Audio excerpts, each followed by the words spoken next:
Hello everyone and welcome back to Automotive History through Diecast. Today I got some M2 Auto World and Johnny Lightnings that I picked up recently.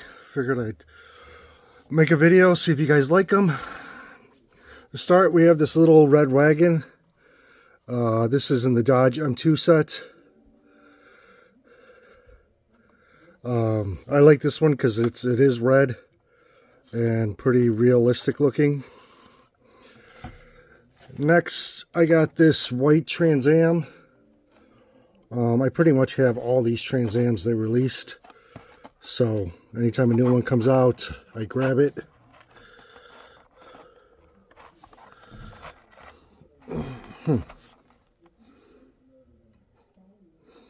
Is that better? There we go. After that, we got this Import Drift from Johnny Lightning. I grabbed this one because honestly it reminded me of Need for Speed Underground.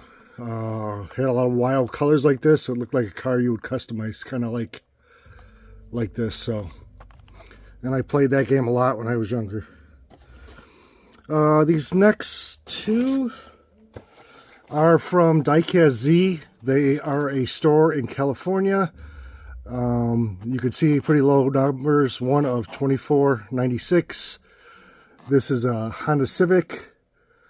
After I open this, I'll read the facts on the side. I thought they were kind of interesting. And then this one out of 2496, is a Skyline GTR in blue, again from Diecast Z.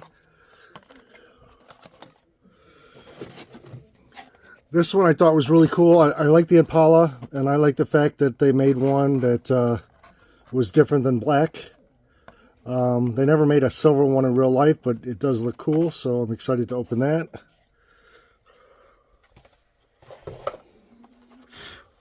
Got another Trans Am. Like I said, I love these Johnny Lightning Trans Ams. I'm looking at my collection to see if I have this one already.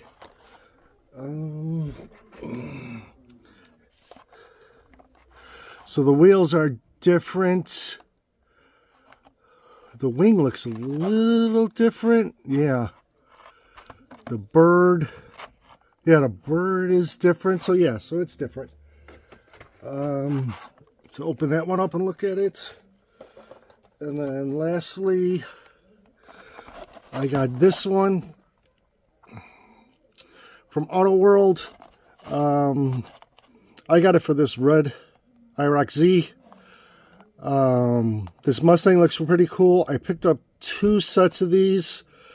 I have a buddy with a small YouTube channel who's really into these. And he says he doesn't get these around by him. So I'll send it to him. Anytime I can help a buddy out in the community, I have no problem doing that. All right, so let me pause you. We'll open everything up and take a look at it. All right, I'm back. We got everything open. To start with, this first one is a Honda Civic. This rear window is not right. This does not look like a Honda Civic I remember. It's almost like a bubble window. I'm not sure what's going on here, but this is a Johnny Lightning casting, so. But what I was saying is it has this cool, interesting fact. The record for the world's fastest front-wheel drive car was set in 2018 by a 2,000 horsepower Honda Civic running the quarter mile in 7.5 seconds. So on 4 cylinders, it was going faster than most V8 cars, most built V8 cars. I mean, a 9-second car is amazing. So to have a 7-second car is just crazy. And then here's that 240. Like I said, this just reminded me of Need for Speed Underground. The paint schemes they had available and everything. I like how they added the rear defroster in the back. Just a little extra details that Hot Wheels misses sometimes. But that's really cool. And then here's the R34. I'm really starting to like these R34s. The more I look into them, I mean, it just reminds me of American Muscle Car. This car was built for racing and then put on the streets. So everything they do to this car is make it go faster and handle better. And then we reap the benefits of it in a production car, which I just think is really cool. I love when passion drives the automotive industry. It doesn't much anymore. A lot of the passion has been taken away. A lot of it is just about dollars and cents now. That's why you don't see many more cars made anymore. It's all about what will people buy, not what's fun, what's, you know, challenging us to make something better, to innovate. Now it's just all about the dollar amount. Next was this Impala in this, I don't know, it's a popular color, Battleship Gray, Destroyer Gray, I don't know what color you want to use. I told this story before, I don't know how many people heard it, but I find it interesting. This car was created because one of the engineers, every day driving to work, saw a guy who put 20-inch rims on his, blacked out all the windows, and modified the engine a little bit. And one day he finally waved the guy over and asked him, hey, what do you have done to yours? And he told him all about it, and he went back to GM and said, I think we can make the Impala again. You know, something that people would want to buy. And it actually worked out. So here's the first of those Trans Ams in this nice blue with this really light bird on it. T-tops. Now the rims on these two are butt ugly, but that's how they were. Rims weren't that important back then because GM knew most people were going to take them off and put something lighter on. So, you know, it wasn't as big of a deal now as it is then. Now GM tries to find a wheel that you don't want to replace. But yeah, these, like I said, these wheels, if you look up an 81 turbo Trans Am, you'll see these ugly wheels. But I think that's one of the reasons I like this casting, is because it is pretty close to being realistic.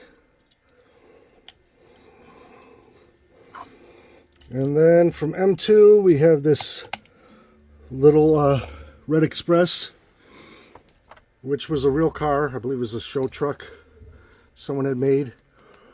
I have a Hot Wheels one, but it's black. It's kind of weird to call a name like Purple Passion. I don't know why it was called Purple Passion.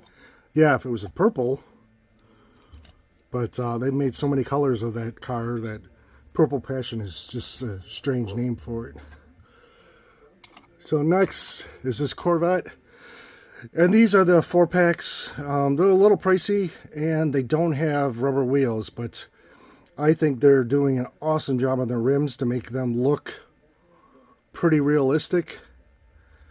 So there's the Corvette. And here is the Trans Am convertible. Nice blue with the white interior. For the longest time, GM would not make the 5.7 in a convertible. They didn't think the structural was strong enough. So like on the older body styles, if you got a convertible, you had to go with the 5-liter, especially like in the IROCs. Like in this car, if you wanted a convertible, it had to be the 5-liter. And I think it was manual too. But they didn't feel comfortable putting the 5.7 in a convertible car, but they put it in one with T-tops. I think that's why the convertibles didn't sell as much. Same with the Corvette Z06. That had to be a hardtop for a long time, and then just recently they started making, you could get a Targa top or a convertible. So the last one I got is this Mustang. I think it's cool. I goof around that I'm not a big Mustang fan, but I do like this car.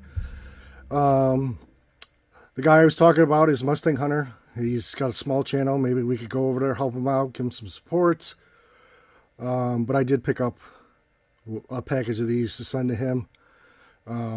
He's a great guy, ambassador for the community. Anytime I have a question on casting or on how to make a YouTube video, he always takes the time to help me out. So I want to let him know I really appreciate him. And that's all I got for today. And I will thank you for stopping by. Please like and subscribe, and I will see you on the next one.